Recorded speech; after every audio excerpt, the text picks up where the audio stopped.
Yun na rin bang mag-Fanny pero hindi nyo alam kung saan magsisimula? Kung ganun ay etong video na ito ay para sa inyo.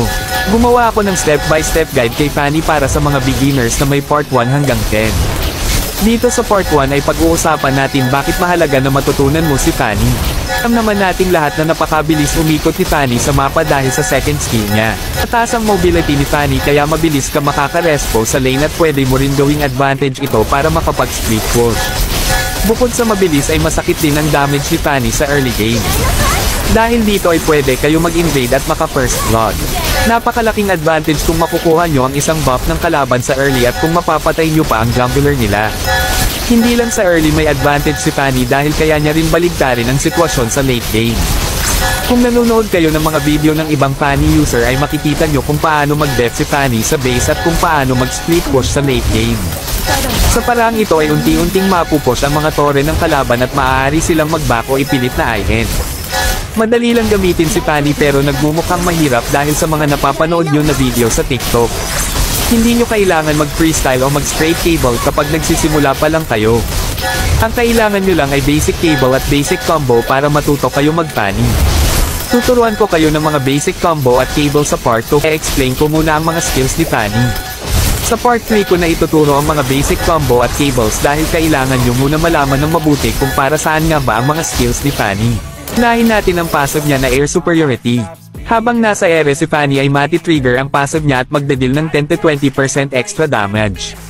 Nakadepende ang damage neto sa flying speed kaya mas masakit to kapag nag-straight cable. Tignan nyo ang damage ng passive ni Fanny kapag isang cable lang ang ginamit natin. Ang damage ay 786. Ngayon gawin nating dalawa ang cable at tignan natin kung mas masakit ba ang damage. Ang damage ng dalawang cable ay 814. Kapag natamaan nyo ang kalaban ay magkakaroon ito ng prey mark at pwede ito mag-stack hanggang dalawa. Dalawa ang pakinabang ng mark na to at isa na dito ay ang pag-sustain sa energy ni Fanny. Kada mark ay makaka-restore kayo ng 7 energy at kapag dalawang mark ay 14 naman ang mare-restore. Napakalaking tulong nito lalo na kung mag-wall spam kayo. At isa pang pakinabang nito ay mas mapapasakit ang damage ng ultimate ni Fanny ng 20% kada mark at 40% naman kapag dalawa. Malaking tulong ito dahil malakas ang burst ni Fanny lalo na sa mga malalambot na kalaban. Ngayon ay dito naman tayo sa first skill. Ang damage niya sa level 1 ay 300 at kapag level 6 naman ay 540 at pwede pa itong madagdagan depende sa item na ibibuild nyo. Wala namang masyadong special dito pero importanteng unahin nyo ito dahil hindi gagana ang passive ni Fanny kapag hindi nyo in-upgrade ang first skill nyo. Pwede nyo rin ito ay cast habang naglalakad. Ang second skill naman ni Fanny ay walang damage kundi mobility lang. Sa level 1 ay 16 ang energy cost nito at magiging 11 na lang kapag level 6 na kayo. Kaya mahalaga na i-prioritize sa pag-upgrade ang second skill para mabawasan ang energy cost nito. Pag inuna nyo i-upgrade ang second skill ay wala rin itong damage habang di nyo pa na-upgrade ang first skill nyo. Tignan nyo dito mga idol kahit anong gawin ko ay hindi nati-trigger ang passive ni Fanny dahil hindi ko pa ina-upgrade ang first skill ko. Pero pag in-upgrade nyo ang first skill nyo ay gagana na ang passive ni Fanny kagaya nito.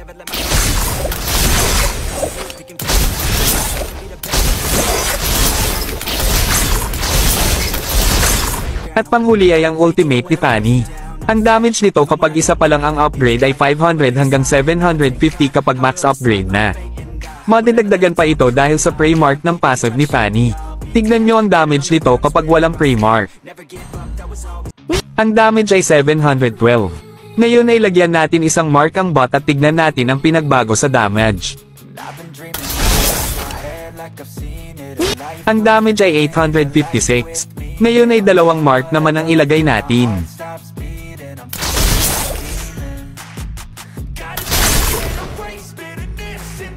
Ang damage ay 998. At alam nyo ba mga idol na mati-trigger din ang passive ni Fanny kapag nag-cable kayo bago mag-ulti. Tignan nyo ang gagawin ko dito. Dalawa ang lumabas na damage, yung isa ay sa ulti at yung isa ay sa passive. Ngayon ay lagyan natin ng dalawang mark ang bot at mag-cable tayo bago mag-ultimate para ma-maximize ang damage ni Fanny.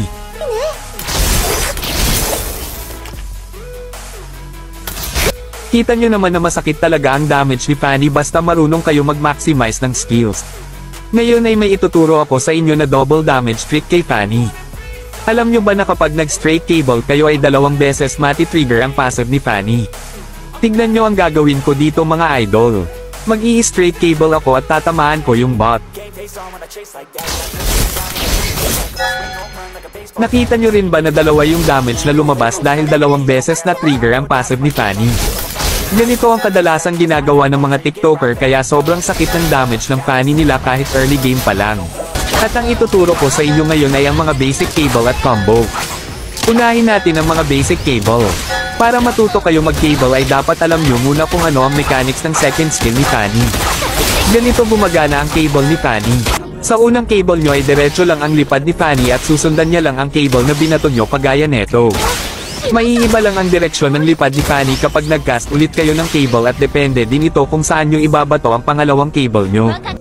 Ang pagbabasehan ng pangalawang cable nyo ay ang unang cable na binato nyo. Kung dito nyo binato ang unang cable at dito naman kayo magbabato ng pangalawang cable ay dito kayo mapupunta sa gitna kagaya neto. Laging sa gitna ng 2 cable nyo ang direksyon ng lipad ni Fanny. Tignan nyo ang gagawin ko dito. Magke-cable ako ng 2 at tignan nyo kung saan mapupunta si Fanny.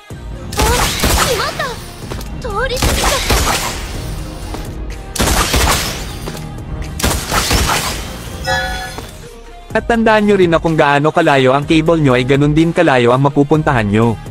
Halimbawa ay nagcast ako ng 2 cable na ganito kalayo. Dito lang ako mapupunta dahil maiksi lang ang cable na kinast ko.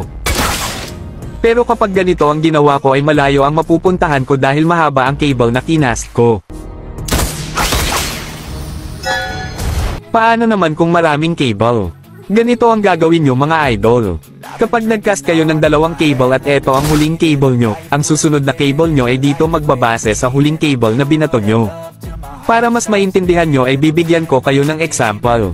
Nagcast ako ng 2 cable sa harap at eto ang huling cable ko.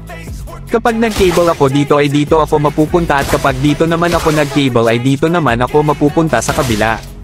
Tandaan nyo na laging sa huling cable na kinast yung magbabase kung saan mapupunta si Fanny pero depende pa din ito kung saan nyo ibabato ang susunod na cable nyo. Mas mabuti kung maiintindihan nyo na maayos ang mechanics ng cable ni Fanny bago nyo subukan in-game. Bibigyan ko kayo ng tips para masubukan nyo rin mag-experiment ng cable sa custom. Ang pinaka-effective na practice sa cable ni Fanny ay 3 cable. Ganito ang mga practice na gawin nyo mga idol. Pumunta kayo sa kahit anong lane na gusto nyo at doon nyo subukan mag-3 cable. Halimbawa ay dito sa mid lane. Dito kayo magsimula at subukan nyo mag-3 cable para makapunta kayo sa ibang parte ng mapa kagaya neto. Gawin nyo din ito sa ibang lane para magamit nyo in-game. Kapag kaya nyo na makapunta kung saan nyo gusto ay nauunawaan nyo na ang mechanics ng second skill ni Fanny. Ngayon ay dito naman tayo sa mga basic combo kay Fanny. Ang karaniwang combo dito ay lalagyan nyo muna ng 2 mark ang kalaban tsaka kayo magke-cable at ultimate kagaya neto.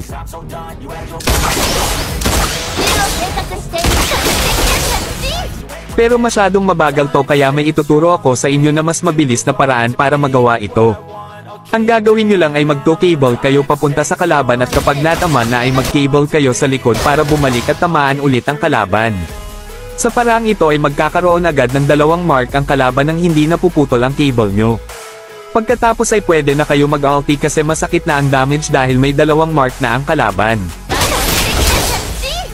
Bukod dito ay may ibang combo pa ako na ituturo sa inyo. Kapag wala pa kayong ultimate at level 3 pa lang kayo ay gawin nyo itong no ultimate combo. Mag-cable kayo ng 2 at isakto nyo ang bagsak nyo sa pwesto ng kalaban. Pagkabagsak nyo ay mag-first skill kayo at mag-cable ulit kayo para tamaan ang kalaban kagaya neto.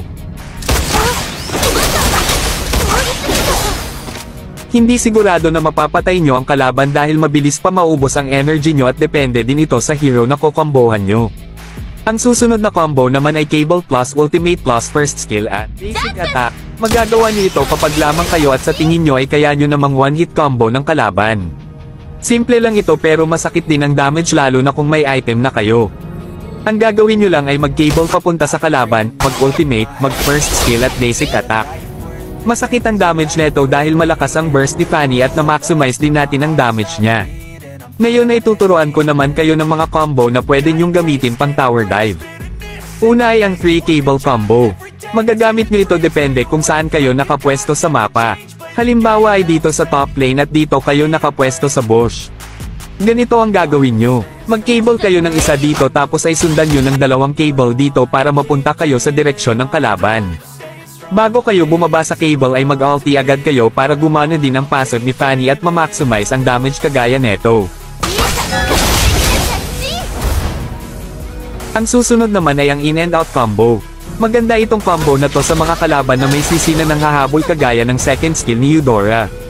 Ang gagawin nyo lang ay mag-go cable papasok ng tower at cable naman sa likod para bumalik kayo. Siguraduhin nyo lang na matatamaan ang kalaban para makasustain kayo ng energy at mabawasan nyo agad ang health nila. Pwede rin naman na hindi nyo tamaan ang kalaban kung gusto nyo lang na mabait nyo sila para magamit ang mga skills nila na may CC. Kapag nagamit na nila ang skills nila at kaya nyo na sila combohan ay tower dive nyo na para easy kill. At panghuli ay ang wall spam. Madali lang mag wall spam mga idol, ang gagawin nyo lang ay mag-i-spam kayo ng cable kapag may malapit na kalaban sa wall kagaya neto. Habang nag-i-spam kayo ng cable ay i-hold nyo ang joystick sa kabaligtaran na direksyon kung saan kayo nag-i-spam kagaya neto. Mabilis maubos ang energy ni Fanny sa wall spam kung hindi kayo marunong mag-manage ng energy. Sa part 4 ay ituturo ko sa inyo ang energy management para mas tumagal kayo sa clash at hindi kayo maubusan agad ng energy. Tandaan nyo na importante i-maximize ang mga skills ni Fanny para mas masakit ang damage na ma-deal nyo sa kalaban. Marami pang combo si Fanny pero etong mga madadali muna ang ituturo ko para na rin sa mga bago palang gagamit ng Fanny. Tataka din ba kayo kung bakit matagal maubos ang energy ng mga TikToker kay Fanny? Dalawang bagay ang matututunan nyo sa video na ito. Una ay ang mechanics ng energy ni Fanny at pangalawa ay energy management. Unahin natin ang mechanics ng energy ni Fanny. Kung titignan natin ang description ng second skill niya ay makikita natin kung ilan ang energy cost nito simula level 1 hanggang level 6. Sa level 1 ay 16 ang energy cost at habang ina-upgrade nyo ay bumababa hanggang 11 kapag max upgrade na. Pero bakit ko nga ba pinapakita ito? Importante na i-prioritize nyo sa pag-upgrade ang second skill ni Fanny para mabawasan ang energy cost nito. Yung iba kasi ay pina-prioritize ay upgrade ang first skill dahil gusto nila na mas sumakit agad ang damage ni Fanny sa early. Tama naman na masasakit agad ang damage ni Fanny kapag max upgrade na ang first skill niya pero mali na i-prioritize ito sa early mga idol. At isa pang bagay sa second skill niya ay ang cooldown na ito. Napapaisip din ba kayo kung para saan ito dahil wala namang cooldown ang second skill ni Fanny pero may lumalabas na ganito.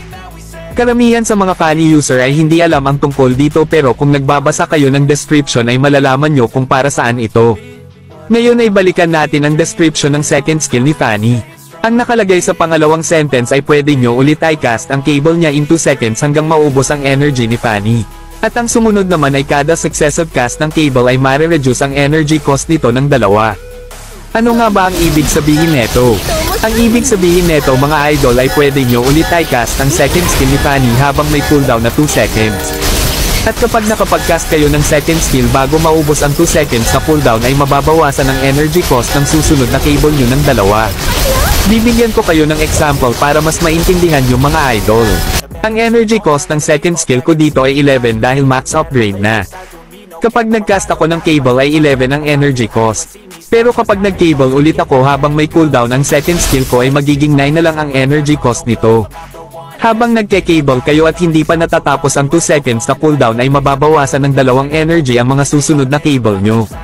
Kapag natapos na ang cooldown at hindi pa kayo nakaka-cable ay 11 pa din ang energy cost nito. Ang pinakamababang possible cost ay 9 energy.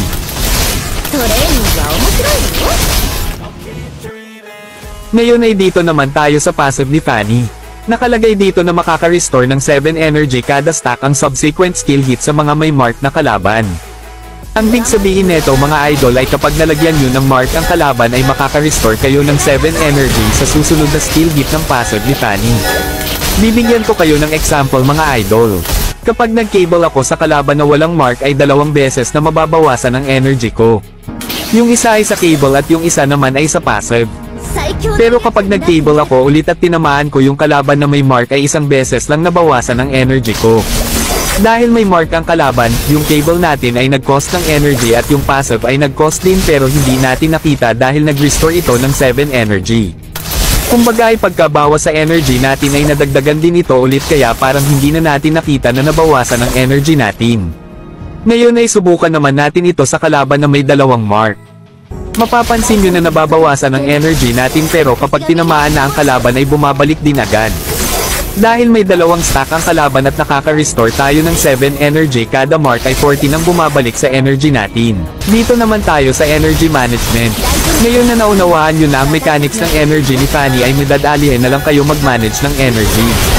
Kung titignan natin sa description ng passive ni Fanny ay may nakalagay sa dulo na mare-reduce ang energy restoration ni Fanny kapag tinamaan niya ang maraming kalaban sa maikling oras. Ang pinakamagandang example dito ay ang wall spam. Tignan nyo dito mga idol.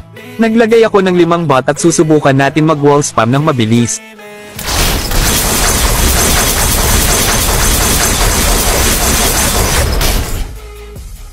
Kung napansin nyo mga idol ay mabilis na naubos ang energy ko kahit may blue buff ako at may 2 mark yung mga bot. Dahil tinamaan ko yung 5 bot sa maikling oras ay mababawasan ang energy restoration ko kahit may 2 mark pa yung mga kalaban. Kaya kung mag-wall spam kayo mga idol ay huwag masyadong mabilis para hindi agad maubos ang energy nyo kagaya neto.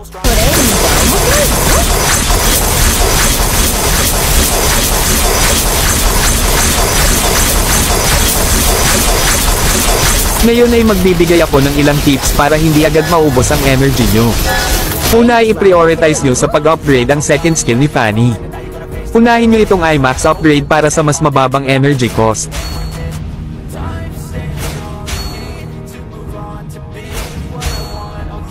Pangalawa ay kumuha kayo palagi ng blue buff kapag papasok kayo sa clash para sa cooldown reduction at para mabawasan din ang energy cost ng mga skills nyo. Pangatlo ay iwasan nyo na mag-cable kapag maraming minion sa dadaanan nyo. Maraming energy ang mawawala sa inyo pag tinamaan nyo kahit isang minion wave lang. Pang-apat ay huwag masyadong mabilis sa pag-combo sa kalaban lalo na kung wala kayong buff. At panghuli ay i-maximize nyo ang pag-stack ng mark sa kalaban para maka-restore kayo ng energy at mas tumagal sa laban. Yan lang muna mga idol, salamat sa panunood at sana ay may natutunan kayo.